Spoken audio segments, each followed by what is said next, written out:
Bem, boa noite então para todos. É com alegria que nós estamos aqui mais uma vez para darmos seguimento ao nosso estudo, recém-iniciado estudo de um novo trecho do Evangelho à luz do Espiritismo. Nós estamos estudando agora uma passagem do evangelista Marcos, capítulo 11, versículos 15 a 19.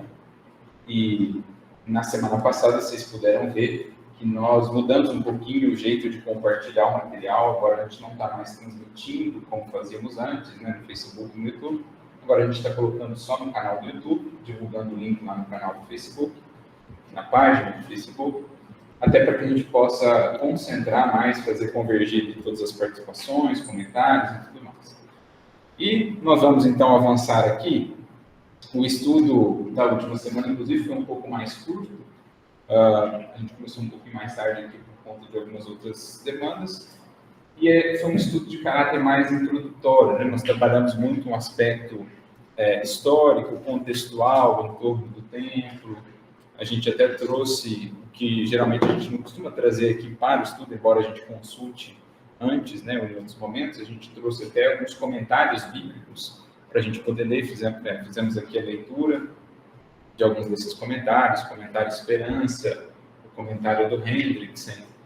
Trouxemos também a Bíblia do Peregrino, e lemos ali o comentário do Alonso Schucker sobre o templo, só para a gente mergulhar um pouco mais naquele universo, entendendo os fatos, os acontecimentos de natureza mais material, para a gente fazer, então, como sempre buscamos, a transposição para os aspectos mais espirituais do texto.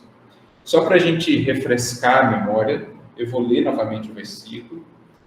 A gente focou principalmente na primeira parte, a primeira metade do versículo na semana passada. Hoje nós vamos tentar abordá-lo aqui integralmente. E aí a gente vai tratando os pontos. Dirigem-se a Jerusalém. Entrando no templo, começou a expulsar os que vendiam e os que compravam no templo. E derribou as mesas dos cambistas e as cadeiras dos vendedores de pombas. Então, só para a gente tentar resumir bem, que hoje eu acho que a gente vai ter muito material para trabalhar, nós comentamos sobre o contexto até temporal da passagem. Era a última viagem de Jesus para Jerusalém, então era um período de Páscoa, a cidade abarrotada de peregrinos, e a Páscoa ela envolvia muito os chamados holocaustos, os sacrifícios que eram feitos no templo. Então, cada peregrino ali tinha que comprar um animal para fazer a oferta. Tínhamos aqueles animais que eram utilizados pelos de maiores posses, tínhamos as pombas, os animais menores que eram utilizados por aqueles que tinham menos recursos. Falamos até da formação do templo, a divisão dos espaços, o átrio dos gentios, um pátio mais externo, o lugar santo, depois o santo dos santos. Então, os cambistas, esses que vendiam, que compravam, se encontravam ali nesse pátio mais externo, nesse átrio dos gentios. E a gente até debateu assim um pouco da dimensão do que foi a gestualidade de Jesus, se tivesse sido como muitas vezes o cinema, os filmes pintam, talvez ele teria criado problemas com o exército romano, que ficava sempre ali muito atento e vigilante a qualquer início de perturbação, para evitar rebeliões, para evitar que um rastilho de pólvora ali pudesse ser acendido por algumas fagulhas. Então, a gente foi comentando todos esses aspectos, inclusive a passagem que antecede a ida de Jesus ao templo, que é a passagem da figueira que depois vem a secar. A gente falou da comparação da figueira com o povo de Israel, da comparação, da analogia da passagem da figueira com o próprio templo. Enfim, em linhas gerais, do ponto de vista contextual, foi isso. E a gente começou a já pincelar os primeiros pontos da interpretação espiritual. A entrar, por exemplo, na significação mais profunda de templo, nesse aspecto do comércio ou dos animais ali dentro da ambiência do templo. A gente começou a trazer isso para um plano mais efetivo, mais universal, mais moral para nós. Quem se lembra sobre o que nós comentamos já inicialmente sobre isso, sobre esses pontos? Quem gostaria de trazer isso, relembrar, para a gente poder engatar hoje de novo na sequência?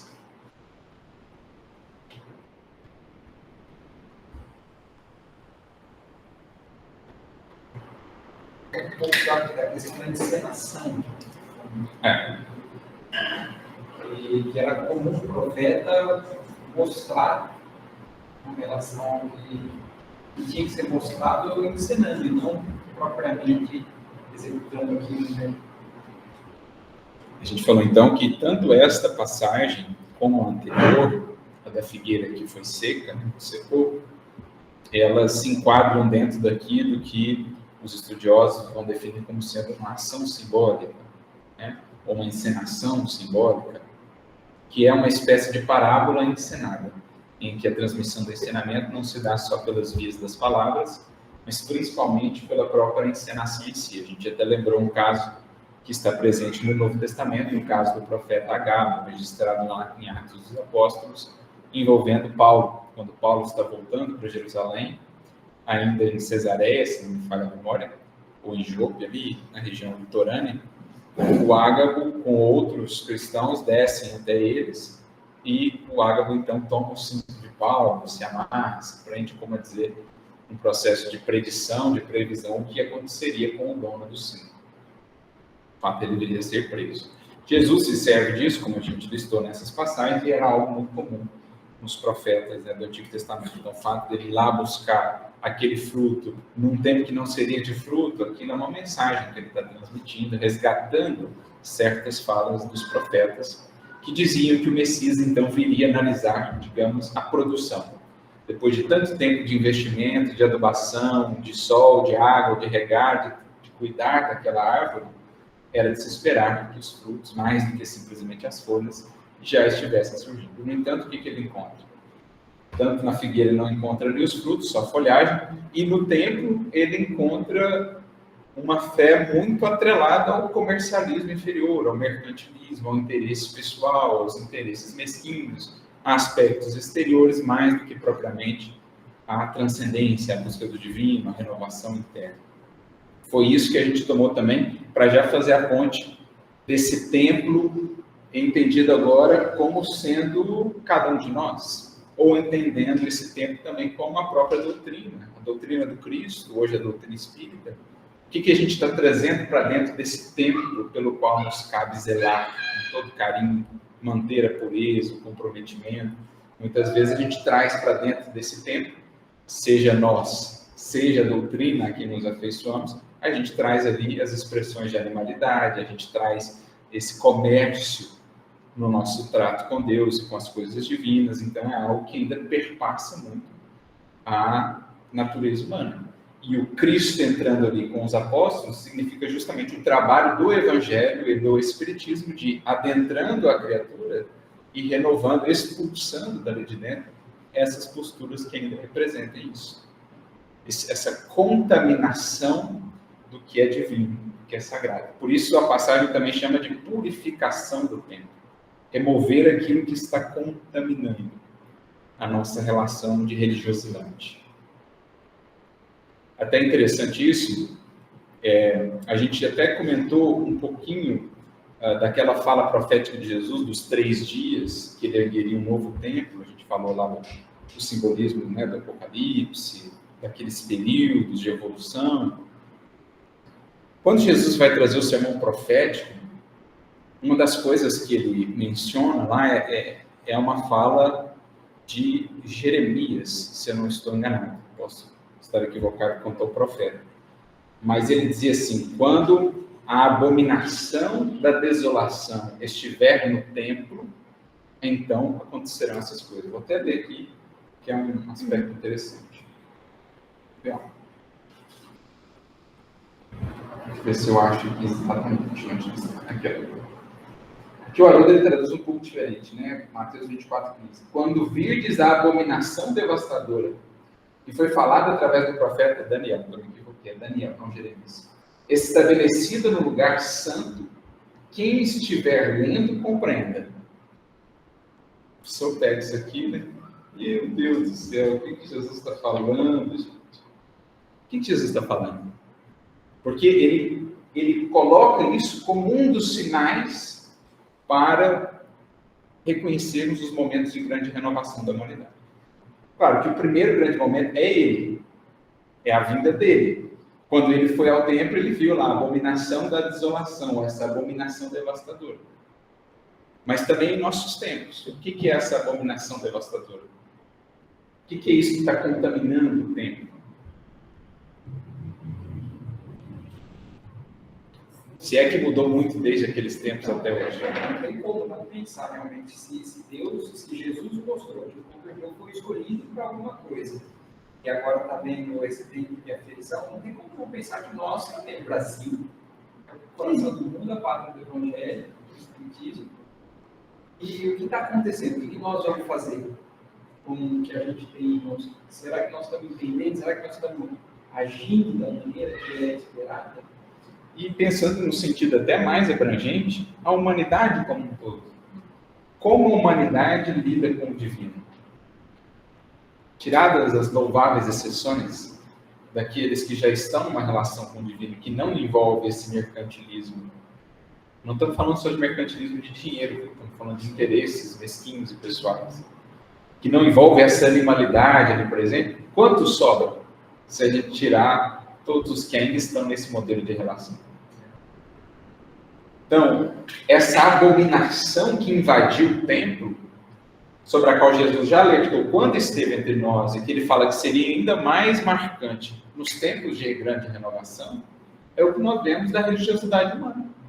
Ainda tão marcada por apego às formas, por trocas e escampos com Deus, e tão pouco disposta ao sacrifício. A renovação mais profunda, compromisso e comprometimento mais verdadeiro. Isso é a contaminação do templo, essa abominação que invadiria o lugar santo. A criatura que não valoriza os imensos potenciais que ela traz em si e os troca por prazeres efêmeros. Isso é o comercialismo inferior. Isso é trocar o que é divino por aquilo que é areia. Entende? Então, Jesus está alertando que um dos sinais muito característicos dos tempos de renovação é isso. É essa fé muito contaminada ainda por um materialismo. É como se a criatura ela vivesse uma religiosidade materialista. E é uma característica muito definidora do nosso tempo, com as louváveis exceções. É uma religiosidade convencional, formal, ritual, mas materialista. Falou em dor, falou em dificuldade, falou em morte, a criatura já desaba, já desestrutura. Por quê? Aqui não está introjetado, né? No fundo, ela ainda guarda lá dentro do templo esse tipo de posturas, né? Esse tipo de cenários que Jesus aqui vem expulsar. A gente está fazendo aqui, né, várias amarrações. O que mais que nós falamos semana passada? Quando estava na semana passada, mas com essa discussão que você colocou, que a gente está colocando nos termos, Paulo colocando nós, né, mas que talvez todos nós, de certa maneira, pode acabar caindo numa espécie de relação não muito legal com o divino, né? E eu vivi uma situação, em determinada casa espírita, não interessa qual é a casa, e o companheiro estava muito preocupado com as questões financeiras, como que vai sustentar a casa, né? Começou a colocar a taxação em cursos relativos à mediunidade, de paz, etc. E a impressão que isso dá é uma impressão ruim, né? Uma impressão, que por mais que seja louvável o objetivo dele, né, de manter aquela estrutura funcionando e tal, e aí ele colocou que várias vezes eles mesmos tinham que acabar com os custos, né, que se fosse assim, não daria para ser presidente de uma casa espírita se ele mesmo não tivesse recurso financeiro. Então, seria uma contradição, né, o fato de que para você ser presidente tem que ter recurso financeiro. Aí eu pensei, fiquei pensando, mas qual o objetivo de alguém que ser presidente da casa espírita para uma mesa de conversa, né? E se a gente precisa sempre de um lugar físico para se reunir, então a gente já estudou a possibilidade de todos nós sejamos pobres, né, para poder experimentar a espiritualidade. Como era no caso, praticamente, salvo exceções, mas que era o caso lá dos discípulos de Jesus. Né? Mateus era leitor, tinha uma vida um pouco mais tranquila, mas salvo algumas exceções. E a questão é que em várias instâncias a gente percebe que até mesmo no meio espírita, a gente observa que a pessoa utiliza, seja do ponto de vista da mediunidade, seja às vezes algum palestrante, mas utiliza aquilo ali como meio de realização pessoal. Ele troca aquilo ali, ele não é uma pessoa que não está assim, tão voltada para os bens materiais, né? Não está tão voltada assim para as riquezas, para aqueles títulos acadêmicos, mas aí a realização da pessoa não é aprofunda a ser uma pessoa melhor. A realização dela não é ser uma pessoa que quer produzir felicidade no mundo, que quer as pessoas felizes, que quer trabalhar pelos outros, enxugar as lágrimas, ver as pessoas consoladas. Isso daí é um artifício. Pode participar dos objetivos dele, pode não participar, mas ainda é um artifício. O objetivo dele é a realização no meio espiritualista que ele está ali. Né? Isso pode acontecer, obviamente, isso na casa espírita pode acontecer em todos os lugares. Né? Não, eu quero ascender como um grande sacerdote no meu tempo. No tempo X, no tempo Y. Né? E que é muito ruim você desvirtuou o objetivo central. O objetivo central não é puro, não é uma coisa, não é uma entrega pura que você faz em relação à vivência espiritual. E quantas pessoas percebem isso? Crianças percebem coisas em nós sem falar, sem a gente colocar palavras, sem a gente colocar as coisas expostas, quase eles percebem nuances da nossa personalidade, que dirá um adulto calibrado nas motivações pessoais das pessoas, já vendo as malícias, já entendido, percebe isso. E essa incoerência vai afastando, vai machucando, porque vê que não existe sinceridade, não existe entrega real, e a pessoa se afasta. Né? Lógico, também parte dela compreender as imperfeições, não tem ainda um negócio de compreender as imperfeições de cada um. Mas dá para melhorar bastante, né? De evitar esse comércio, né? Com as coisas que são santas. Então, essa análise das intenções, das motivações aqui é muito importante. Né? Uma coisa é a proposta colaborativa, básica para a manutenção, né, das atividades de uma casa, que se espera que todos estejam atentos, né? A chamada cooperação, a colaboração, como fazia também os primeiros discípulos, né? Cada um dava o que podia para que pudessem se manter. Paulo faz a coletinha lá para ajudar a casa de Jerusalém, que passava por mais dificuldades. Outra coisa é quando isso começa a se misturar um interesse pessoal, seja por um interesse de status, de reconhecimento, de alcance, ou mesmo monetário. Então, trazendo agora de volta a reflexão aqui para o versículo, buscando aqui um termo sobre o qual a gente já falou um pouco, né, semana passada, mas que nos cabe utilizar ainda mais uma vez hoje, é a questão do tempo. A gente pode entender por tempo a proposta religiosa a qual nos vinculamos, não só o local físico no qual frequentamos, mas, acima de tudo, o conjunto de ideias que abraçamos.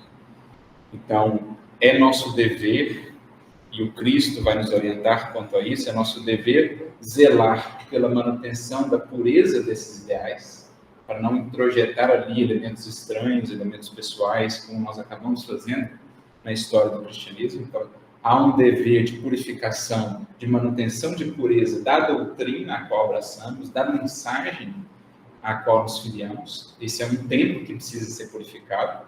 E um dos esforços do Espiritismo é esse. Quando os Espíritos nos dizem que a proposta espírita é ser cristianismo restaurado, é mais ou menos nesses termos. Porque nós fomos vinculando ali ao cristianismo, enquanto movimento humano, uma série de coisas que não estava ali no projeto original. E interesses nossos, por buscas de poderes e influências do mundo, a gente acabou imiscuindo. Então, o Espiritismo vem nos fazer despojar de uma série de coisas que a gente foi introduzindo para a gente voltar àquilo que era o cerne e o núcleo mais central. Mas também a gente precisa entender o tempo fundamentalmente como cada um de nós. Porque aí essa é uma reflexão que ela passa a ser tão universal que envolve até mesmo os que não são religiosos propriamente, que não frequentam uma religião. Por quê? Paulo já definiu na sua carta aos Coríntios, 1 Coríntios 3,16. Não sabeis que vós sois o templo de Deus, que o Espírito de Deus habita em vós? Então, todo ser é em si um templo divino, a ser, digamos, descoberto, a ser arejado, a ser iluminado, a ser cuidado, purificado, amplificado. Né? Lembra a poesia da Alta de Souza? Volve ao teu templo mais interno, a maior de todas as capelas e tal. Então, cada criatura é em si um templo. E toda vez que eu não uso os recursos que recebi enquanto espírito a contento, a serviço da lei divina, no fundo eu estou contaminando esse templo. Toda vez que as minhas forças, minha inteligência, minhas emoções não estiverem a serviço do que realmente é divino, esse templo está sendo contaminado. Existem elementos estranhos ali, elementos contaminantes, posturas, hábitos, que representam aqui esses mercadores, esses animais que estão dentro do templo. Toda vez que eu fujo aos compromissos com a consciência, eu estou entrando em processos de mercantilismo inferior com as minhas forças. Essas forças que eu recebi, inteligência, os próprios sentidos, tudo isso me foi dado para quê? Para trocar esses recursos por recursos divinos de ascensão. Se eu coloco as minhas forças em movimento de aquisições somente materiais, sensoriais, imediatistas, o que eu estou fazendo? O mesmo que Jesus encontrou lá naquele tempo. Aquela criatura é um templo contaminado, é um templo tomado por essa postura aqui de comprar e vender, esse jogo inferior. Ao passo, quando ela coloca o que recebeu a serviço das conquistas sublimadas e divinas, aí ela está exercendo a verdadeira função do templo. Aquelas forças estão ali cumprindo o seu devido papel. Só para ilustrar, para tornar isso mais palpável, diga lá, Cris. Não, complemento. Eu queria fazer você, por exemplo, disse que quando a gente tem uma casa, você entraria sobre ser, existe um mecanismo, por exemplo. Eu acho que o exemplo de Jesus dá resposta para nós. Não só sentar nessa casa, mas sentar numa mentalidade. Contato, né, com reflexão, afetuosamente e, de vezes energicamente. A gente falou sobre isso também no estudo passado, como que às vezes o uso da energia, especialmente quando o coletivo está envolvido, pode ser necessário, mas uma energia que é difícil para nós ainda, porque geralmente a gente toma energia por raiva, por impulsividade, né? Então demanda um controle emocional bem expressivo. Mas só para começar a ilustrar, vamos recorrer aqui às mensagens, porque isso vai tornando mais palpável para nós o que a gente está querendo dizer. E esses dias eu estava passando aqui por um trecho do livro Emmanuel, capítulo 27, que é o primeiro livro do Emmanuel, né, pelo Chico. E esse capítulo 27, ele trata aqui dos dogmas e preconceitos. E ele vem falando, por exemplo, do papel da ciência e da religião como alavancas do progresso humano. Mesmo que Kardec vai fazer no capítulo 1 do Evangelho segundo o Espiritismo. Ele tem até um item chamado Aliança da Ciência e da Religião, em que ele fala que essas são as duas grandes alavancas de progresso da humanidade. Uma, no que diz respeito ao conhecimento das leis físicas, que regem o universo, outra, no conhecimento das leis morais e espirituais que regem o universo. Só que, muitas vezes, os que foram chamados a servir na ciência se cristalizam nos preconceitos, nas ideias preconcebidas. Como se deu, por exemplo, aos tempos de Kardec. Muitos sequer se dispuseram a analisar os fenômenos, logo os taxaram de sandice, e os que os estudavam de loucos, etc. Então, o cientista que deveria ser aquele a tirar conclusões só depois de observar e analisar, muitos as tomavam a priori, o que é justamente contrário à própria essência da ciência. E, por outro lado, a religião, que deveria ser esse movimento dinâmico de esclarecimento gradativo das consciências, muitas vezes se fecha em dogmas. Então, não em verdades fundamentais, mas em concepções humanas que ficaram restritas ali no tempo e que agora estão até em contradição com novas descobertas que foram chegando. Então, o problema de um da ciência, os preconceitos, o problema de outros da religião, os dogmas. E aí, os que operavam nessas frentes, digamos, de progresso da humanidade, muitas vezes, ao invés de cumprirem bem o seu ministério, trocavam a função que tinham a fazer, os verdadeiros compromissos, por outras coisas. Então, o cientista vai estar mais interessado na vaidade, nos louros, nos títulos acadêmicos, do que propriamente na instrução da humanidade, no progresso da humanidade. E assim, fechado no orgulho, ele cultiva uma postura preconceituosa e deixa de cumprir a função dele, que é esclarecer, observar, deduzir e esclarecer. O religioso, por outro lado, preocupado mais com números, com proventos, com influência, ao invés de estar preocupado com o esclarecimento e consolo das almas, estará mais voltado para os aspectos exteriores do rito, ou cai em processos de intolerância, porque não consegue ver o essencial, e aí ele também deixa de cumprir a sua função. Então, estou fazendo uma síntese do que o Emmanuel vem falando antes no capítulo. Porque ele chega no item 5 do capítulo, chamado Trabalho dos Intelectuais, e ele diz assim: é por essa razão que de grandes responsabilidades se investem aqueles que se entregam na terra aos labores espirituais sob todos os aspectos em que se nos apresenta.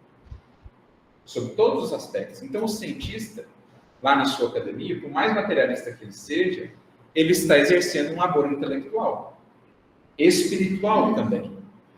Porque o resultado do seu trabalho vai, de alguma maneira, lançar luzes sobre a humanidade.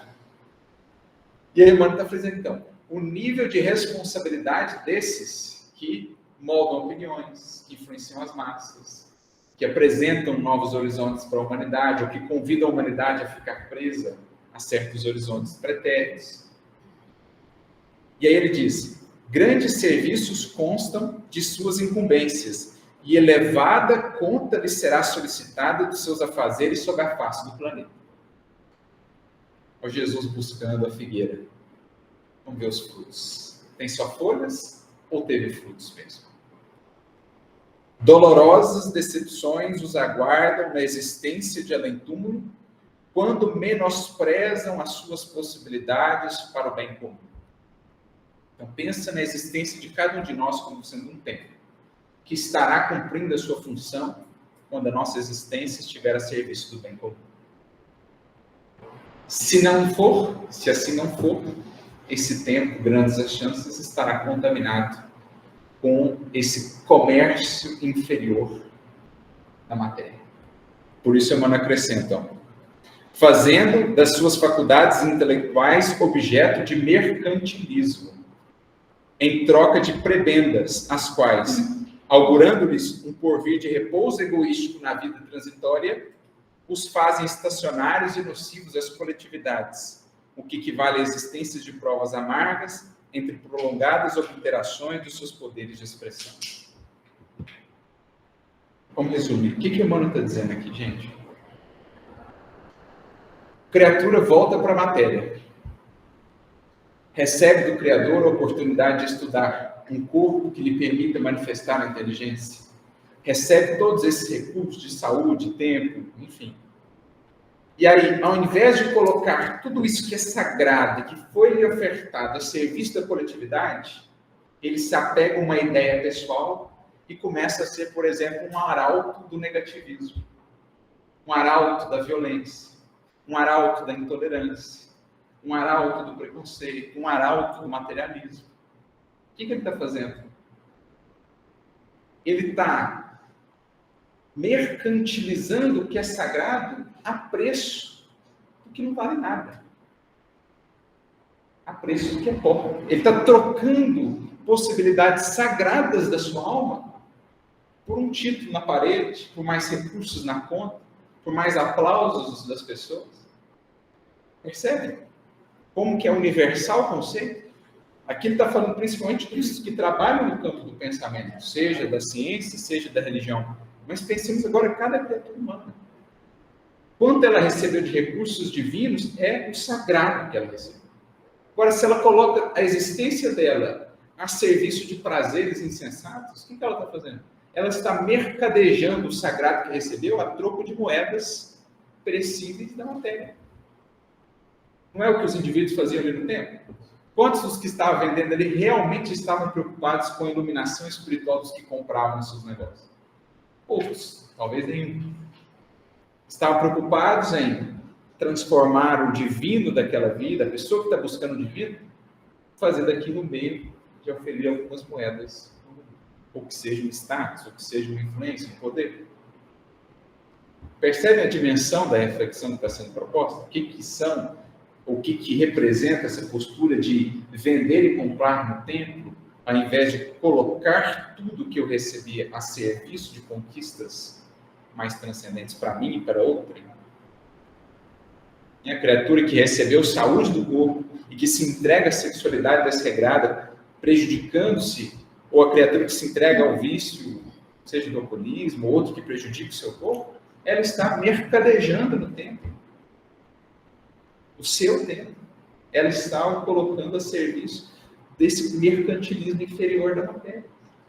Ela tira algumas moedas, alguns proventos, alguns prazeres para agora, para ver o quanto isso custou, e custou mais adiante em termos de lágrimas e sofrimentos. Olha como isso é impactante. Aí, para ilustrar, e já entrando nesse aspecto aqui dos cambistas, né? Das mesas dos cambistas, eu me lembrei de um trechinho do livro Nosso Lar. Eu vou lê-lo aqui antes. Alguém quer acrescentar alguma coisa? Alguma dúvida, alguma questão sobre isso? A mulher samaritana, no final da passagem, Jesus vai lembrar que chegou o momento em que orarão o Pai em espírito e em verdade. Realmente essa relação com o tempo aí é outra. Eu acho que é bem claro isso nessa passagem. E é tão interessante porque essa passagem ela contém um aspecto implícito ali que fala toda ela sobre a questão da adoração. Não só essa fala final de Jesus, mas quando ele fala para ela sobre os maridos, a respeito dos maridos, muita gente acha que ele está falando só quantos maridos ela teve, no caso 6 maridos, né, e nenhum deles era marido de fato e tal. Mas é mais profundo, porque o encontro às margens do poço, na simbologia bíblica, representa um casamento. Moisés encontrou Zípora às margens do poço, Isaac, se não me engano, encontrou também sua esposa às margens do poço. Então esse encontro, ele prenuncia um casamento. E essa figura, a imagem do casamento, é uma das mais presentes em todas as escrituras, em todo o contexto das escrituras, porque ela representa a união divina entre a alma e o Criador, ou entre a humanidade e Deus. Deus é chamado de um noivo e a humanidade é chamada de a noiva, ou a alma. E a palavra que foi traduzida por maridos, a palavra no hebraico Baal, no plural Baalim, ela significa também senhores. Então olha como que muda de feição a passagem, porque parece que Jesus falando do templo ao final está totalmente desconectado da fala sobre os maridos no início. Mas ele está falando que a humanidade terrestre, até então, até o Evangelho, vem estabelecendo muitos vínculos com outros senhores que não Deus. Vínculos, portanto, de adoração àquilo que não deve ser adorado. Em outras palavras, olha, até agora você já elegeu o dinheiro como seu ídolo, como seu marido, como seu senhor. Você já elegeu o poder como seu senhor. Você já elegeu a fortuna como seu senhor. Você já elegeu sexualidade ou prazer como seu senhor. Você já teve vários maridos, mas nenhum destes era seu marido de fato. Eu, Cristo, vim apresentar a verdadeira e definitiva união. O Evangelho, nova aliança entre a criatura e o Criador. Então, a conversa sobre maridos é, na verdade, agora uma conversa sobre os processos equivocados de adoração, em que nós elegimos outros senhores que não Deus. Ou seja, em que nós mercadejávamos com as coisas sagradas, estabelecendo uniões que nos levavam a frustrações, a decepções, àquela sede que ela sentia, E Jesus fala, por isso que você tem sede até agora. Você não encontrou a união definitiva, a única que te poderá saciar.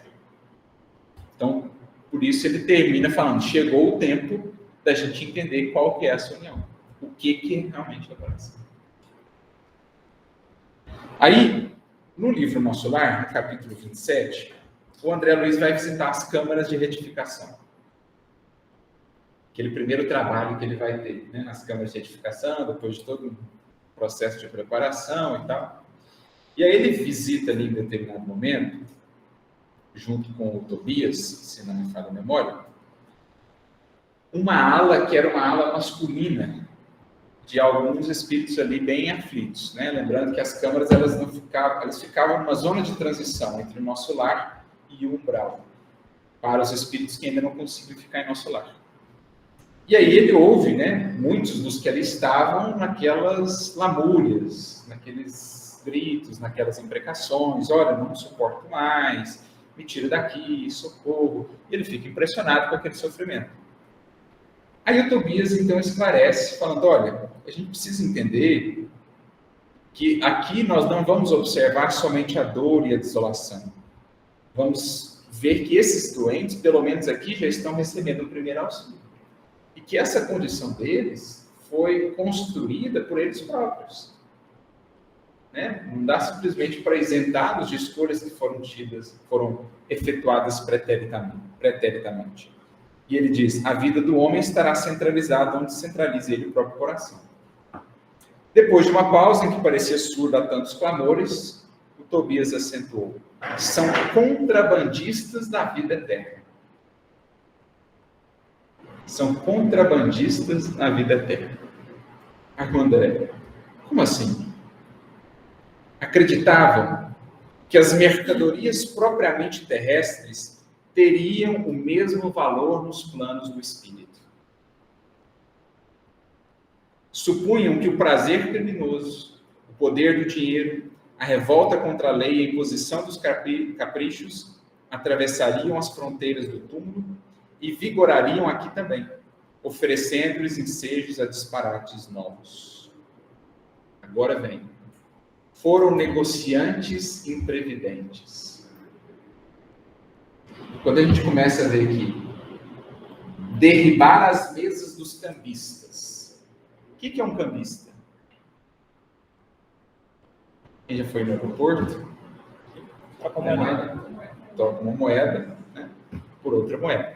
Por que tinha cambistas lá no templo? A gente comentou isso semana passada, no estudo passado.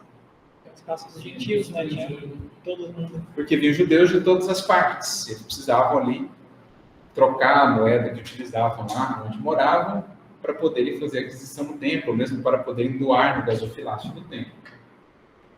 Só que agora vamos transportar isso para um aspecto mais espiritual da vida, gente. No fundo, ao fim e ao cabo, todo espírito encarnado, em verdade, não é um cambista?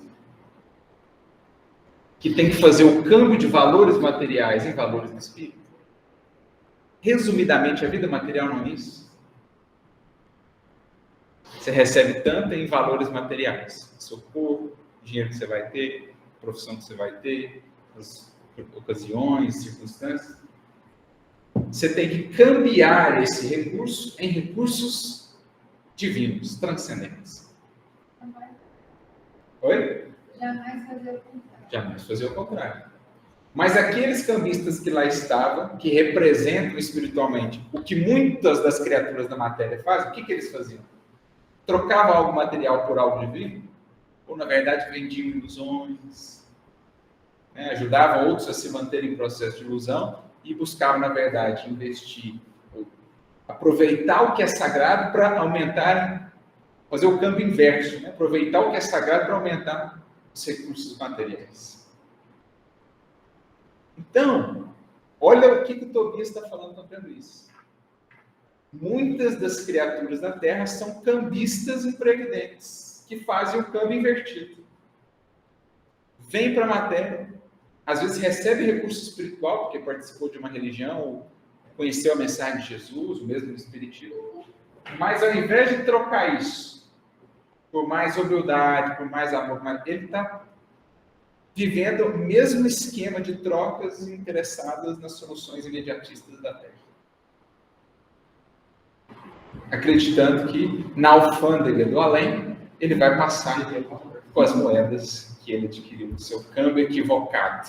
No nosso lugar mesmo, aquela senhora que tinha pago os dízimos da igreja, ela estava sofrendo na mão dos escravos que ela tinha.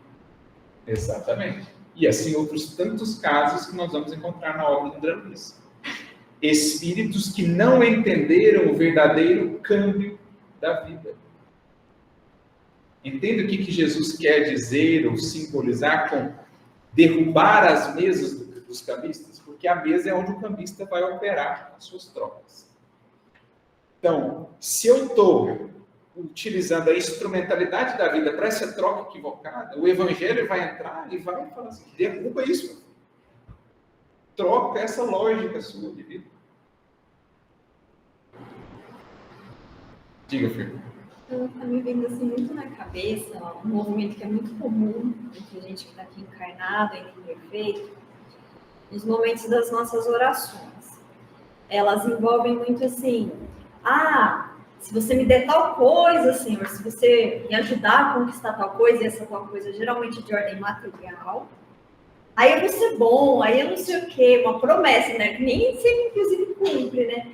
Mas é esse escambo, a nossa relação com Deus na oração ainda é muito mercantilizada.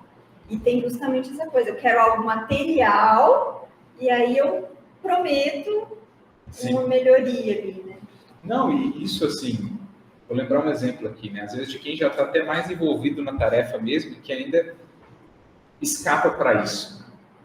O caso lá do livro Sexo e Destino, do Pedro Neves. Ele era um coordenador de um grupo de assistência aqui na matéria, né? E ele estava passando por um processo de perturbação. O André Luiz percebe, nota aquilo, né? Tenta até puxar uma conversa ali, e descobre, então, que ele estava passando por questões familiares. Né?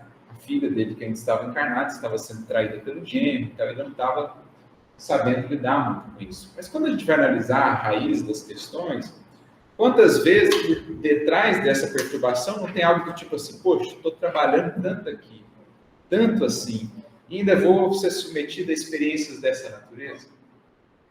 Eu que estou aqui dedicado e tal, vou passar por isso, o fulano lá que está fazendo só besteira da vida, não passa por uma coisa dessa. Essa é uma das armadilhas maiores que nós encontramos. Até, recentemente, conversava com a Flávia sobre isso. O grande perigo nosso é cair no porquê eu. Ora, por que não eu? Que estou com conhecimento espírita, que estou com o evangelho na mão, por que não eu a luta para mim? Por que não o testemunho para mim? É para mim mesmo que tem que vir. Né? Devia até pensar mais, né? Porque eu tenho mais conhecimento, eu tenho mais estrutura. Exato. Infelizmente. Voltamos aí? Dei um ok. Ok? Ok. Então, é o tipo do câmbio invertido que nós ainda guardamos, nessa expectativa de recompensas, de favorecimentos, né, e tudo mais. Isso me fez lembrar de uma história do Chico, que ele teve, acho que um caso com a irmã dele, que era da família, né, acho que era irmã, se não me engano. Ela estava sofrendo um processo de obsessão. Era Nora. Nora. Isso. E o Chico, de forma nenhuma, estava conseguindo ali ajudar nessa parte. Acho que, se não me engano, até foi para um hospital Nora, psiquiátrico. cunhada, né, que chama, a esposa do irmão dele. Viúva do irmão dele. Cunhada. E tinha até para o hospital, tudo, e ele, assim, inconformado. No momento ele estava chorando lá no quarto dele. E eu não chego, por que você está chorando? Já penetrava fundo ali nos porquês. Né? E ele fala, mas você não tá vendo? Eu não levaram ela, seria melhor ela aqui em casa, né? Tá aqui perto de mim e tudo. Mas o Chico, você não tá chorando por isso. Você tá chorando porque você já curou um monte de obsessão, muitas pessoas já passaram aqui, você já conseguiu ajudar. E ela estava numa situação um pouco diferente. Mas deixa eu perguntar uma coisa para você. Qual que é a diferença vou parafrasear aqui, tá? Qual que é a diferença da família Nogueira para a família Silva, para a família Xavier? Tem alguma diferença?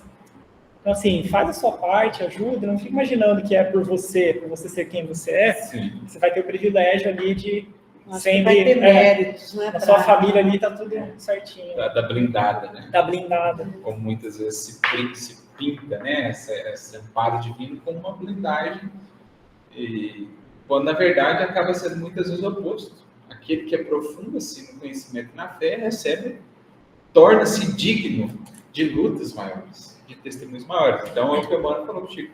Quantas irmãs estão internadas lá? Eu não vi você indo lá nem um dia para chorar a dor do Silva, a dor dos Nogueira que estão lá. Você vai chorar só a dor do Xavier? Então, bem diz a experiência, porque é o que está proposto para ela, e segue adiante. Né? Tem um olhar também de, quando nós estudamos, por exemplo, a doutrina espírita, nos fortalecemos nela, e nós imaginamos que o estudo ou o trabalho, né, mesmo que não queiramos, muitas vezes a gente envereda, quando passa pelos problemas, de pensar que a gente deveria estar isento desses problemas por conta do que a gente faz. E muitas vezes o estudo e o trabalho na Seara, na verdade, estava nos fortalecendo para os problemas que haveriam de vir, ou seja, o inverso.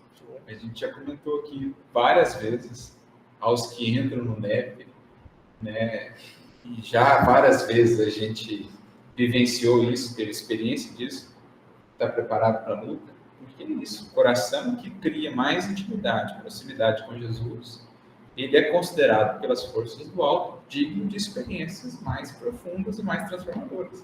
Então, muitos aqui até poderiam dar os testemunhos, né?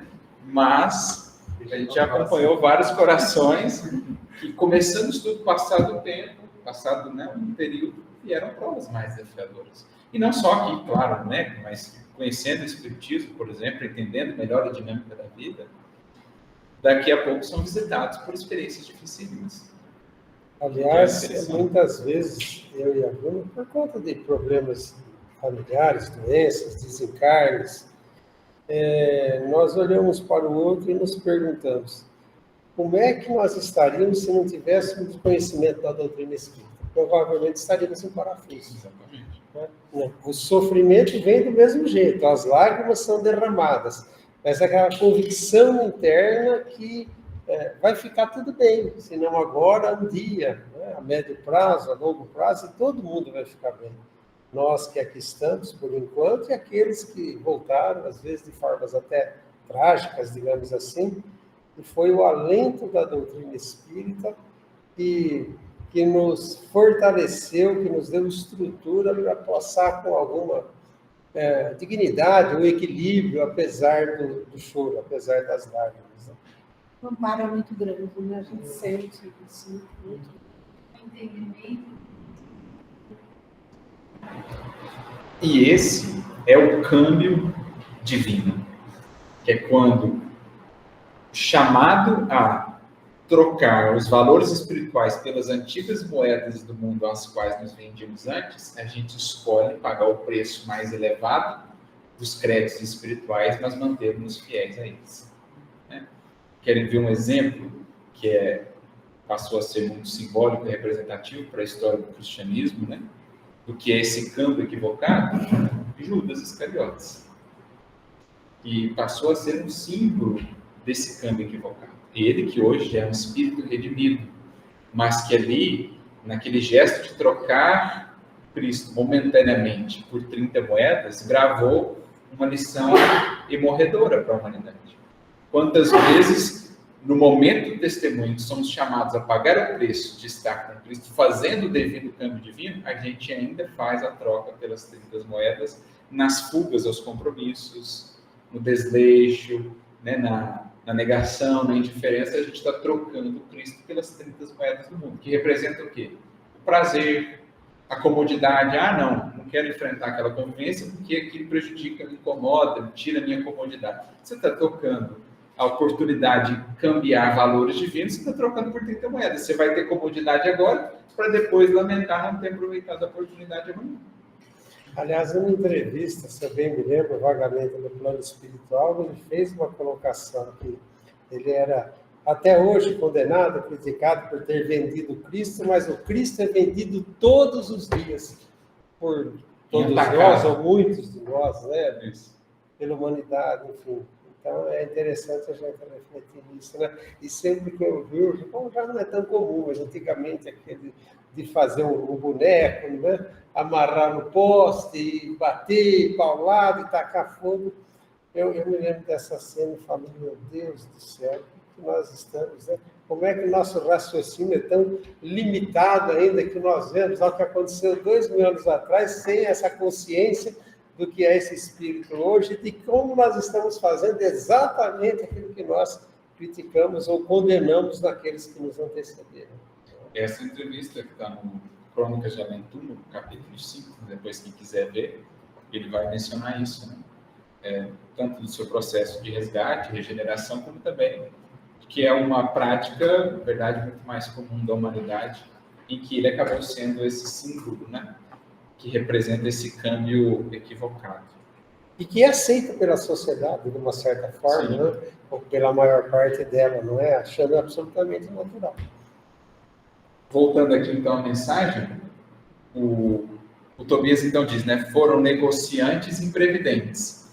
Esqueceram de cambiar, ele usa exatamente o verbo, cambiar as posses materiais em créditos espirituais.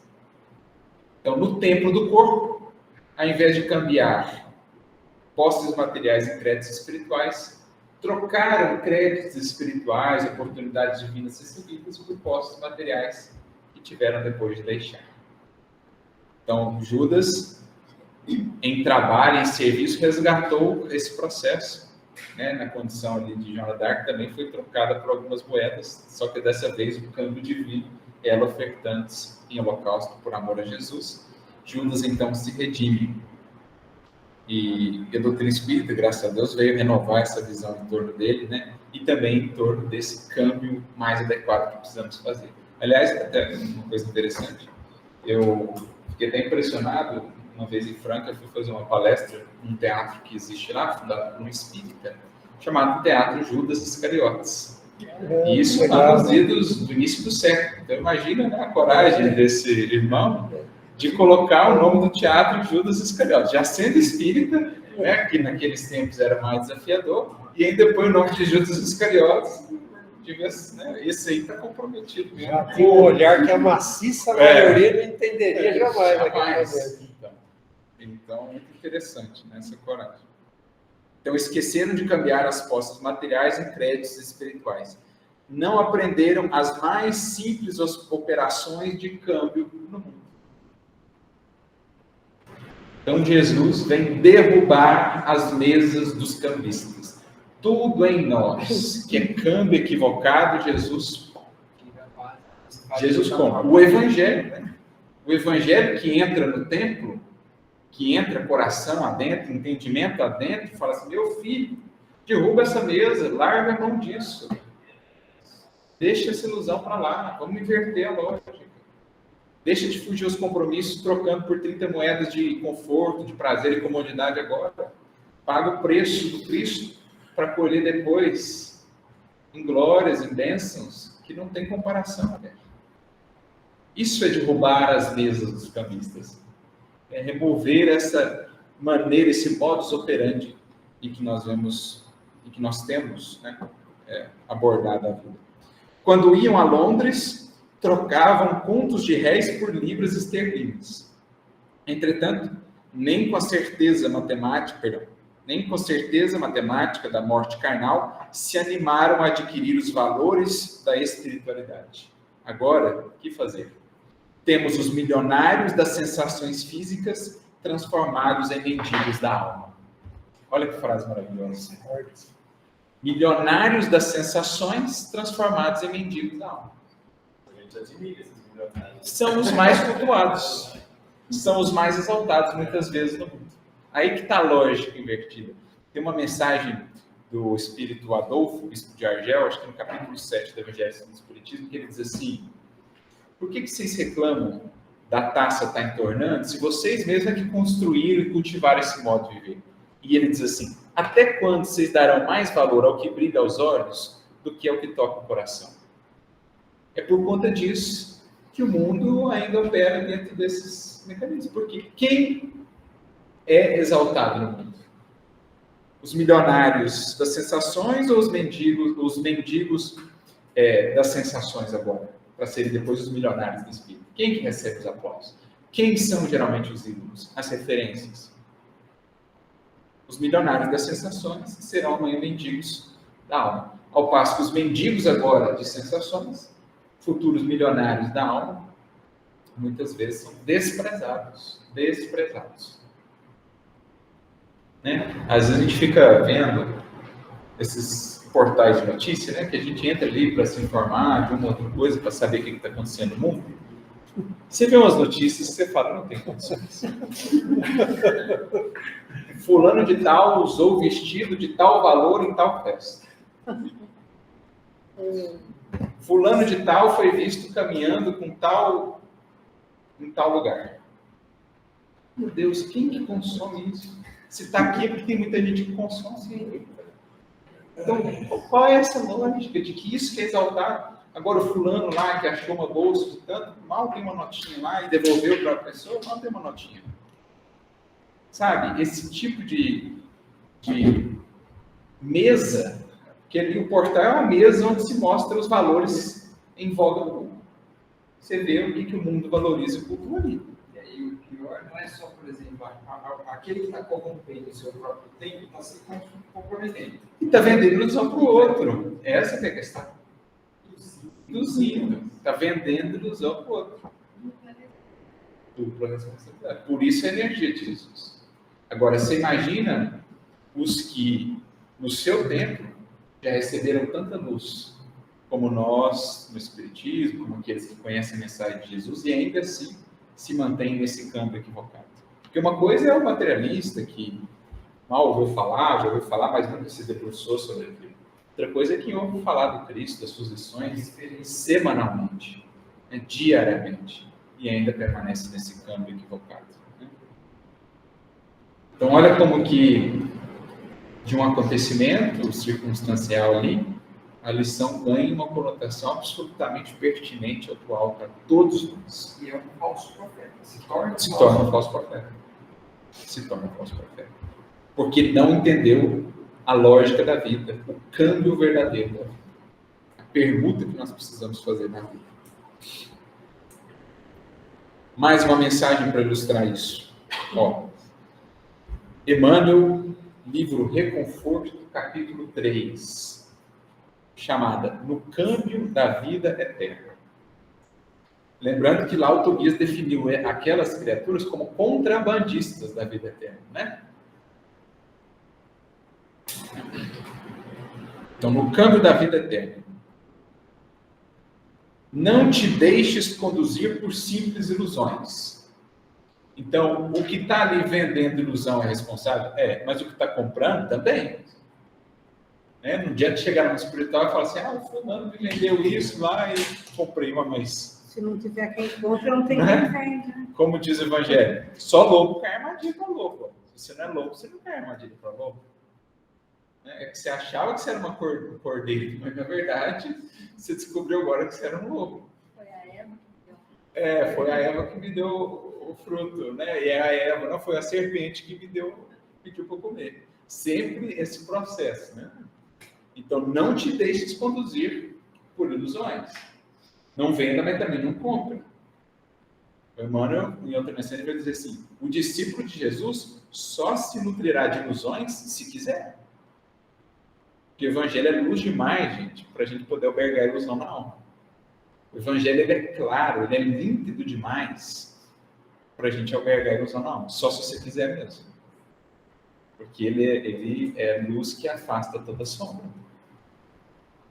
Atende aos valores substanciais da vida imperecível, ou seja, troca créditos materiais, recursos materiais por valores substanciais da vida imperecível.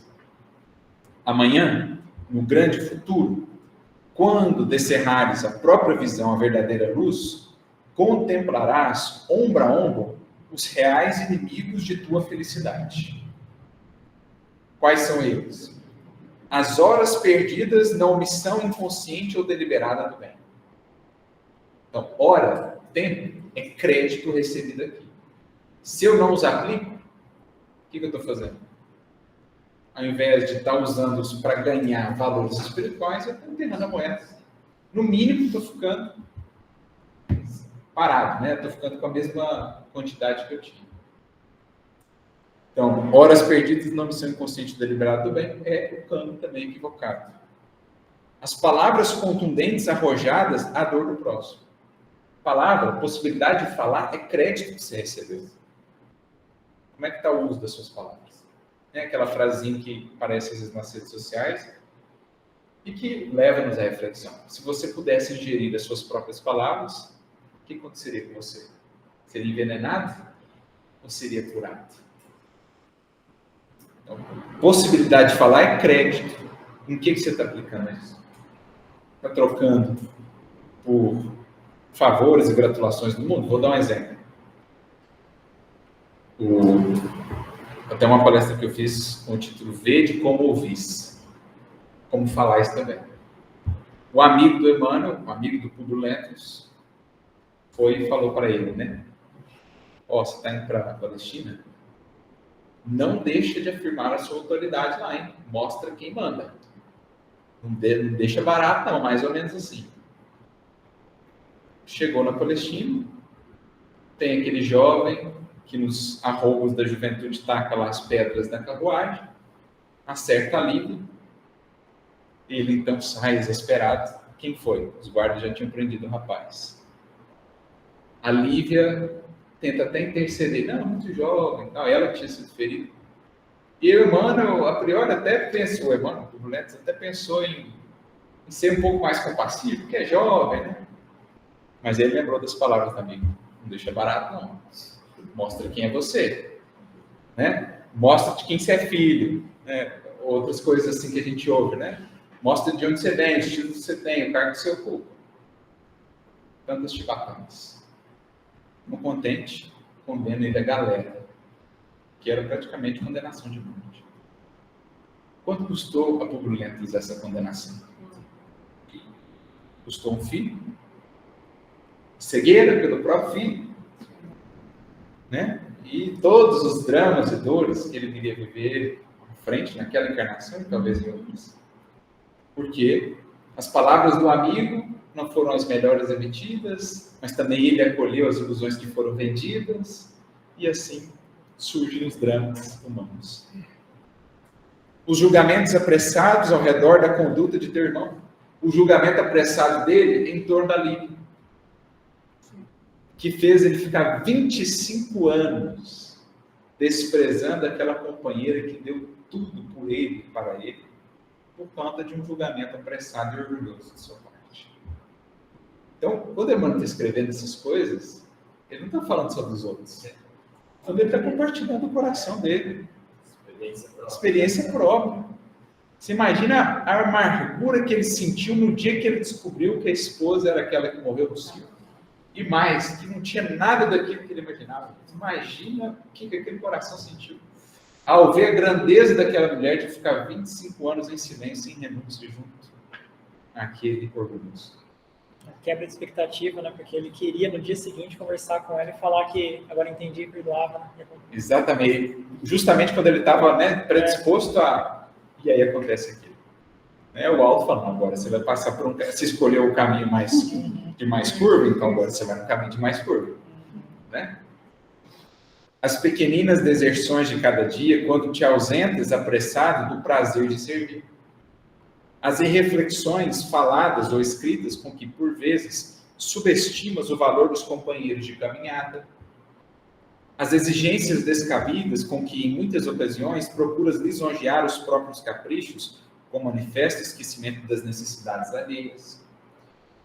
E aprenderás a louvar as mãos que te feriram, os gestos que te dilaceraram, as dificuldades com que buscaste a própria superação e as dores que te auxiliaram a ver com mais segurança. Então, mais maduro, você vai entender quem eram realmente os seus inimigos, que você tomava naqueles tempos por aliados, né, nos processos de fuga, e vai descobrir que aquilo que você tomava como adversário, como coisa ruim, era, na verdade, os seus verdadeiros aliados. O seu câmbio, a sua lógica de troca estava totalmente invertida.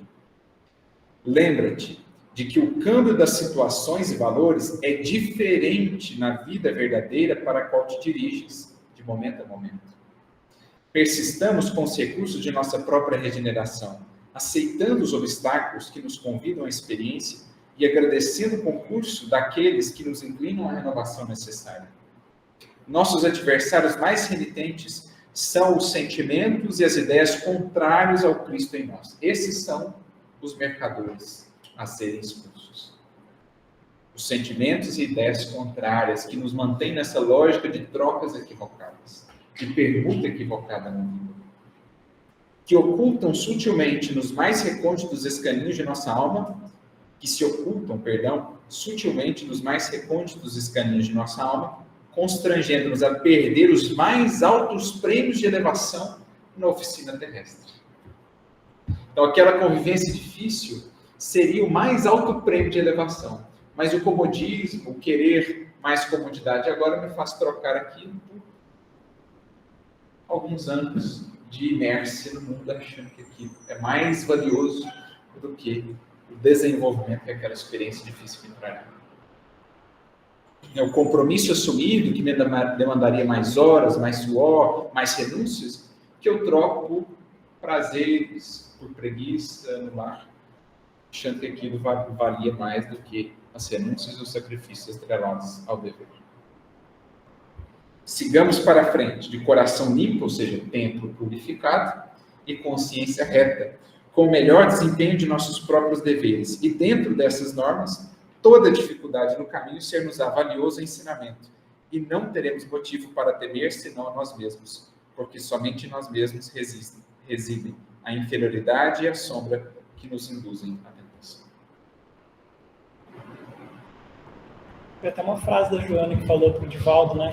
Quando você chegar no final da sua encarnação, você vai perceber que a verdadeira luta foi contra você mesmo, né? Isso. Com seus próprios pensamentos, suas ideias. No fim, entre nós e Deus. Tranquilo, as mesas derrubadas dos cambistas, das lógicas equivocadas de câmbio em nós que o Cristo vem pôr para o chão? E as cadeiras dos vendedores de pombas?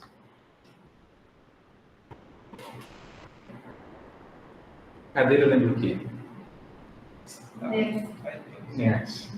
Acomodação. Tem uma fala no versículo 2 do capítulo 23 de Mateus, que Jesus fala assim dos escribas e fariseus: eles estão assentados na cadeira de Moisés. Então, façais tudo o que deles ouvis, mas não o que eles fazem, porque falam, mas não fazem. Em outras palavras, essa galera, eles estão lá sentadinho, acomodadinho no intelecto que eles já desenvolveram. Então, ouçam o que eles falam e pratiquem, mas não façam o que eles façam, porque eles falam, mas não fazem. Uma cadeira aqui, no sentido de acomodação mesmo. Cheguei a um determinado entendimento, mas me acomodei com aquilo. E eu passo a vender isso para outros, né? Especialmente para os mais pequeninos, que eram quem compravam as compras. Os que tinham menos recursos, menos possibilidades. Então, a gente vai desenvolver isso. No ponto de vista da cultura, não tinha aquele aspecto assim, o indivíduo se preparava para ensinar, para lecionar e tomar uma postura de se assentar em algum lugar. Nesse caso, eu poderia fazer um vídeo? Nesse caso aqui, também a gente pode depreender isso, porque assim, vai depender muito do contexto, né? As escolas hebraicas, por exemplo, eram chamadas de yeshivás. E yeshivá deriva do verbo sentar, porque os mestres ensinavam sentados. Então, os alunos sentavam, na verdade, os alunos sentavam sempre abaixo dos seus mestres. Então, por isso que Paulo diz, foi educado aos pés de Gamaliel. Então, eles aprendiam sentados. Então, o verbo sentar, no contexto hebraico, ele está muito associado ao ensino também. Né? Jesus, quando vai ensinar o povo, no sermão, ele diz, mandem assentar as multidões. E ele mesmo se assenta e começa a ensinar. Então, a depender do contexto, o verbo assentar pode representar, por exemplo, quando o Cristo se assenta, ele vai aproveitar toda a base que ele já tem para então transmitir. É um contexto que traz um sentido diferente para o verbo.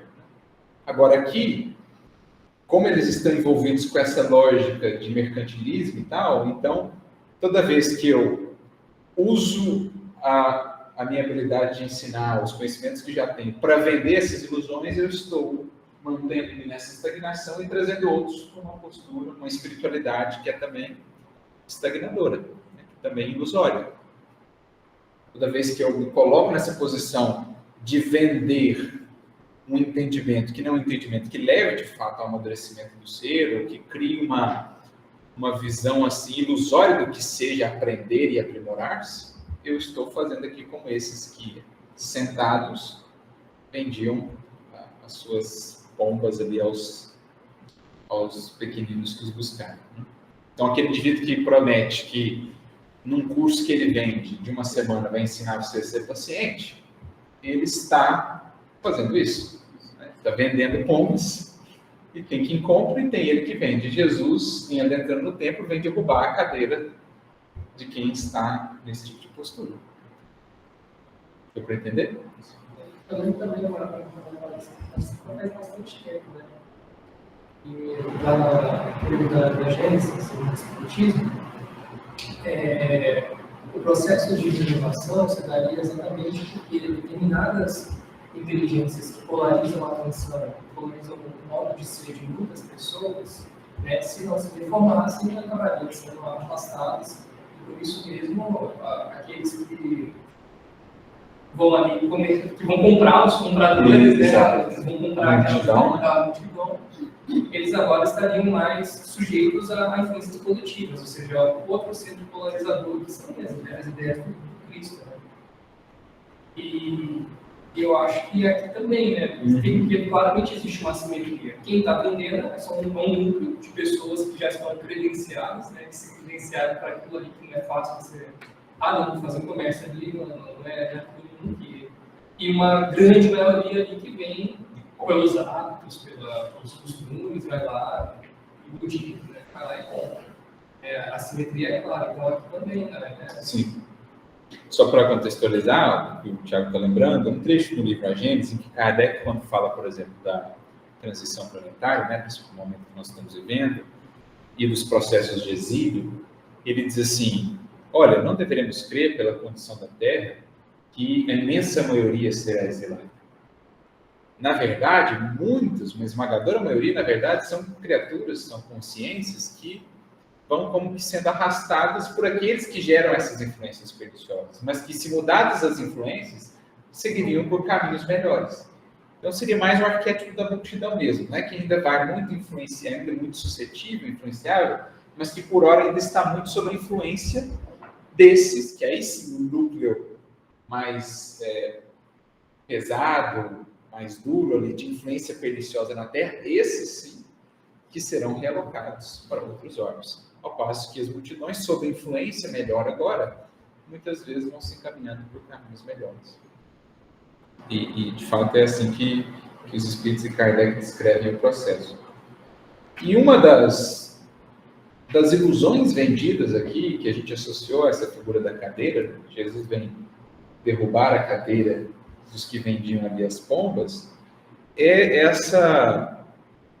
essa ilusão vendida que a gente até já comentou sobre ela aqui, de facilidade, né, de acomodação, de uma espiritualidade que seja, ou que nos proporcione, assim, acomodação. Então, o que tem de criaturas que buscam na espiritualidade, não aquilo que as tire do lugar, que as incomode, mas aquilo que alimente já as que ela quer, as ideias que elas querem cultivar, não está no papel. E para isso a criatura às vezes vai pagar recursos e mais recursos para encontrar aquilo que abone ideias que ela já tem. Sabe, uma espiritualidade gourmet, ou a moda da casa, ou fast food, que vai dar o que eu quero para que eu me mantenha ali acomodado, mas pelo menos um pouco mais tranquilo de que eu estou buscando espiritualidade. Lembra também que o materialismo e o comercialismo, assim, comprar um pedaço do céu. Então, simonia que nós tínhamos no pretérito, compra dos pedaços do céu. É o mesmo espírito de não. Comprando um pedaço garantido. Do céu, Que é o esquema da teologia da prosperidade que nós temos, dessa questão de Pô, eu estou buscando aqui, estou dando ali os meus recursos, a minha participação, então estou blindado. Agora a minha vida vai ficar mais serena, mais tranquila, né? Ou essa espiritualidade que é vendida assim muito, vou usar o termo mesmo, gourmetizada, muito personalizada, né? Aquela espiritualidade que você quase que escolhe o que você quer dela. Não, isso aqui tira, isso aqui me incomoda, esse aspecto. Não, cruz, sacrifício, você tira fora do evangelho. Vamos pegar Jesus, o cara legal, o cara gente boa, esquece da crucificação para frente. Então você personaliza. Isso, gente, é muito o que está em voga no mundo de hoje. Muitas e muitas criaturas, nos mais diversos tempos, até mesmo dentro do Espiritismo, vão buscar, dentro das propostas de ensinamento, aquilo que abone o que buscam e simplesmente ignorar aquilo que não abone o que buscam. Jesus vem e tira a cadeira disso. Cai no chão de novo, né? Como Paulo caiu da montaria, a gente cai da cadeira. Com Jesus é isso, aquele joguinho de sentar na cadeira, que vai tirando a cadeira, sabe? É isso o evangelho, gente. Então, você acha que está ali, você está começando a acomodar, vem Jesus e tira a cadeira. Tanto para os que vendem, como para os que compram ilusões. O Cristo, o evangelho, lúcido, a vida nas suas experiências, vai nos fazendo cair da cadeira.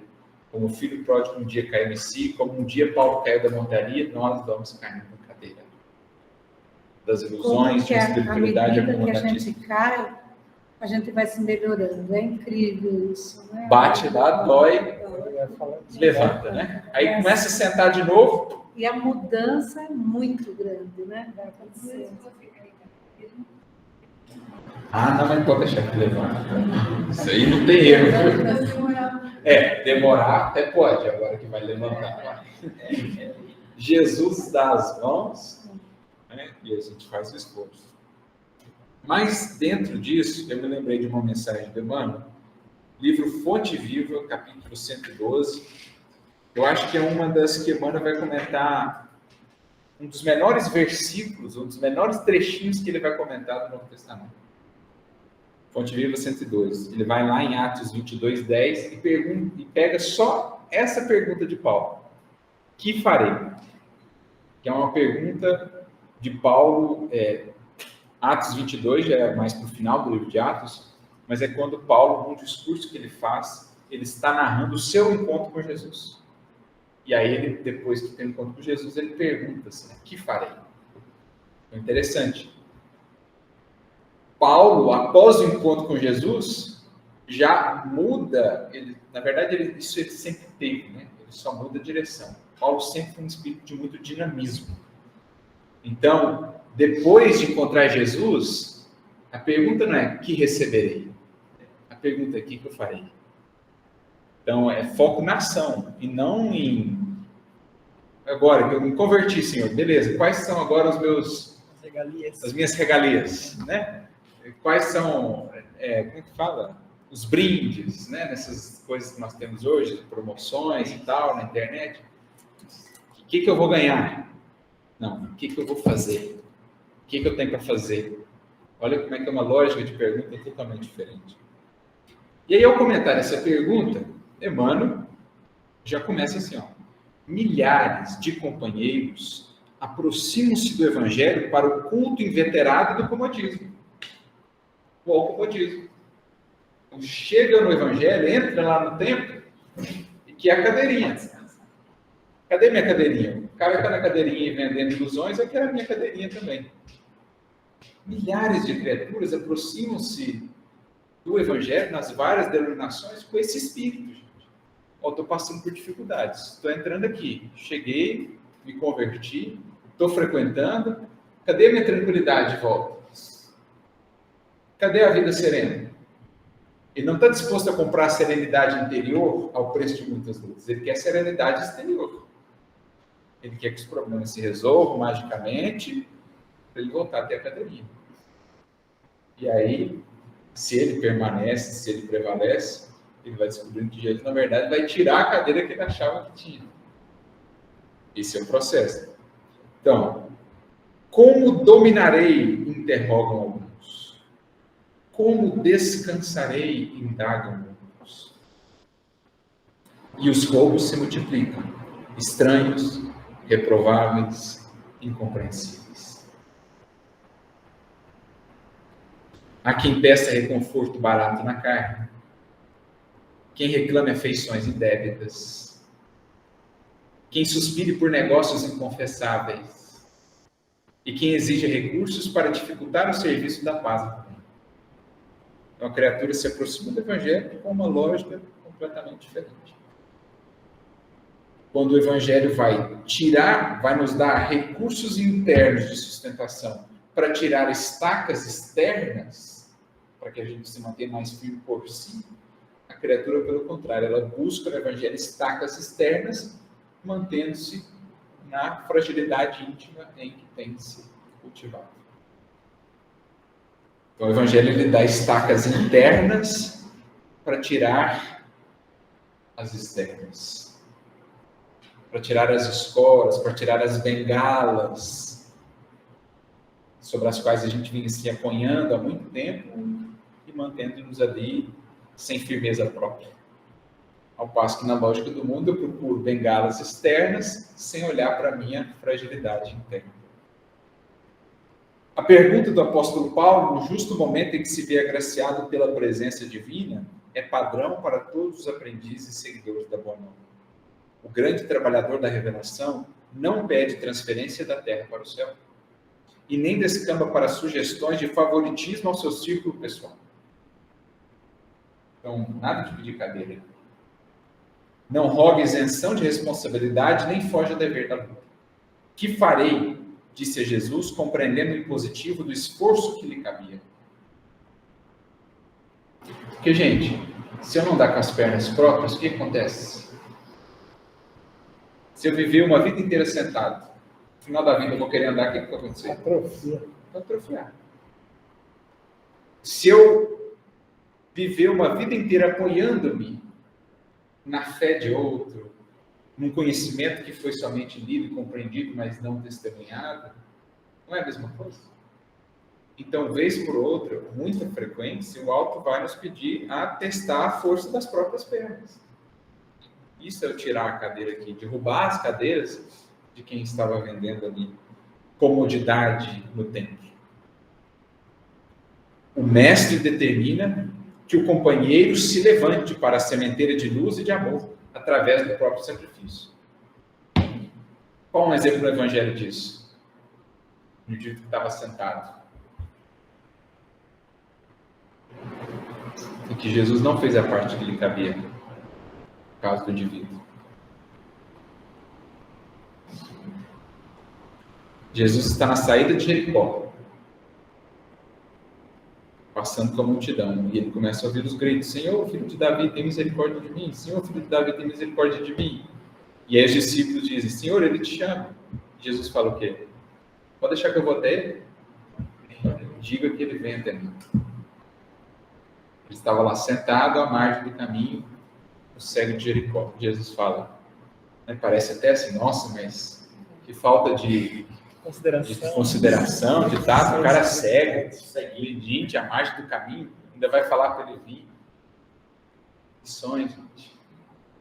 Diga a ele que vem até mim, ele precisa levantar, ele precisa dar força às pernas. Quantas vezes a dor que chega na nossa vida não é Jesus falando, diga a ele que vem até mim.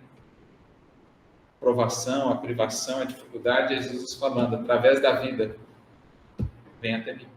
Movimente as suas pernas que eu estarei aqui. Faça a sua parte e o restante é comigo. Se foste chamado à fé, não recorras ao divino orientador suplicando privilégios e benefícios que justifiquem tua permanência na estagnação espiritual. Procuremos com o Senhor o serviço que a sua infinita bondade nos reserva. Caminharemos vitoriosos para a sublime renovação. Jesus vai muitas vezes tirar a nossa cadeira. A gente vai dar com a bunda no chão, mas é para levantar, para botar as pernas de novo em movimento.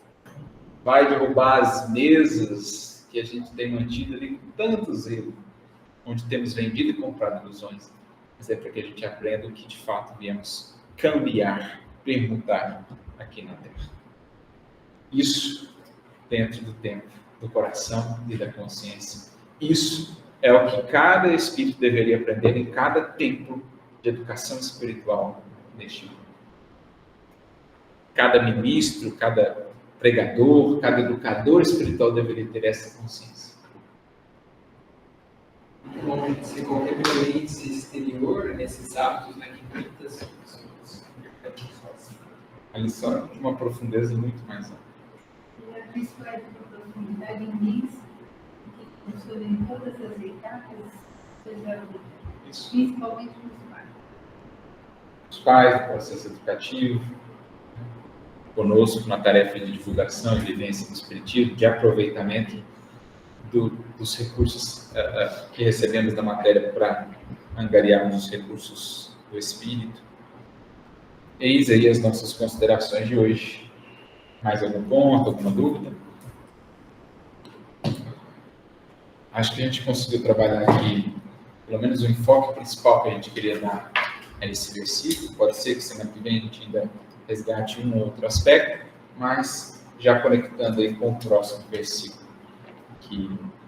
Acho que um ponto que talvez ficou faltando é essa ênfase, que ali eles eram vendedores de pombas.